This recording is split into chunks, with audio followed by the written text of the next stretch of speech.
বাবা এসছে, তো এই জন্য অনেক অনেক মানে ওয়েস্ট বেঙ্গল থেকে দিল্লি ঘোরার জন্য। তো বাবা প্রচুর পাপা বলছে যেহেতু মেয়ে বলে, তো প্রচুর সবজি এনেছে। তো সেগুলোই তোমাদের সঙ্গে একটু শেয়ার করবো। তো আমি শ্বশুর মশাই বুঝেছো। তো এইটা হলো আমার বাবা পাঠিয়েছে, আমার মানে বাপের বাড়ির বাবা পাঠিয়েছে। এটা হলো আমাদের গাছের পটল। তো এটার মধ্যে একটা অন্যরকম একটা ইমোশনাল একটা ব্যাপার আছে। তো এই পটলগুলো আমার বাবা পাঠিয়েছে। এটা এক ঝুড়ি, এখানে আরো একটা গামলা আছে পুরো।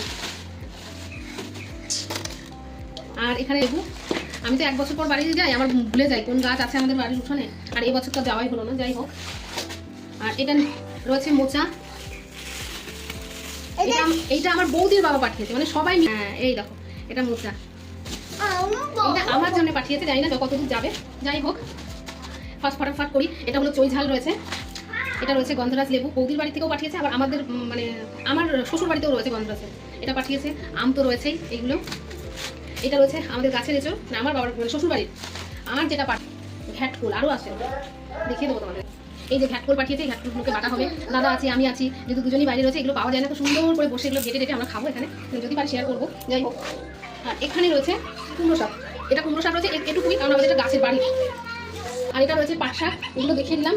প্রচুর জিনিস রয়েছে, প্রচুর। এবার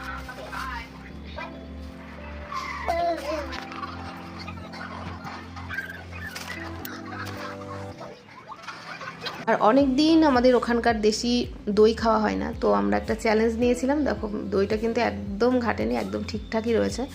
আর রয়েছে মিষ্টি।